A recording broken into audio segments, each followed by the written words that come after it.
சிவா திருச்சிற்றம்பலம். எம்பெருமான் பூசலார் நாயனார் பெருந்தகை திருவடிகள் போற்றி போற்றி. சைவ சமய அருளாளர்கள் திருவடிகள் போற்றி போற்றி. நமச்சிவாய வாழ்க. பூசலார் நாயனார் வரலாற்றிலே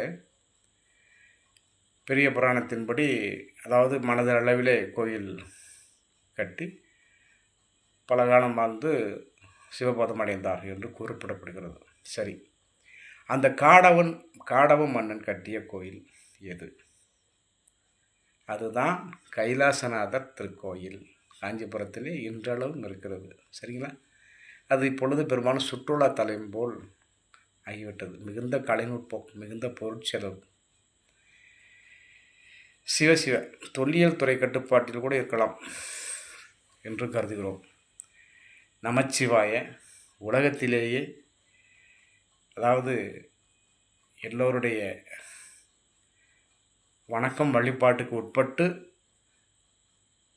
கும்பாபிஷேகம் என்ற திருக்குட நன்னீராட்டு நற்சாந்தி பெருவிழா நடைபெறாத திருக்கோயில் என்று ஒன்று இருந்தால் அது கைலாசநாதர் திருக்கோயில் தான்.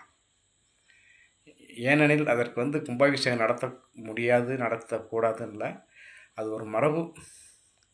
பூசலார் பெருந்தகையினுடைய அருமை, பெருமை, புகழ், மகிமை இவற்றை உலகிற்கு பறைசாற்ற வேண்டும் என்பதற்காக. நமச்சிவாய் வாழ்க. சிவசிவ. திருநின்ற ஊரிலே இருதயலாய்ஸ்வரர் என்ற திருக்கோயில் இருக்கிறது. அந்த திருக்கோயிலையும் இந்த காடவ மன்னனுடைய சிற்பம்லாம் இருக்கிறது. இருதயம் சம்மந்தப்பட்ட நோய், அதாவது இந்த பைபாஸ் ஆப்ரேஷன் செய்கிறாங்கல்ல, அவங்களுக்கெல்லாம் அந்த திருக்கோயிலை போய் நல்லபடியாக வேண்டிக்கிட்டால் அந்த அறுவை சிகிச்சை செய்யாத அளவிற்கு இருதயம் சம்பந்தப்பட்ட நோயெல்லாம் தீரும் என்று சைவ சமய பெருமக்கள் மத்தியிலே நம்பிக்கை இருக்கிறது. பூசலா நாயனார் திருவடிகள் போற்றி போற்றி. இதிலிருந்து என்ன தெரிகிறது என்றால், நமச்சிவாய் வாழ்க ஈசன் உணர்த்துகிறார். பெரும் பொருட்செலவிலே திருக்கோயில் கட்டிய காடவ மன்னன், அந்த மன்னனும் குறைந்தவன் அல்ல. ஈசனே அசரீரியாக சென்று சொல்கிறார். அவனும் சிறந்த பக்தன்.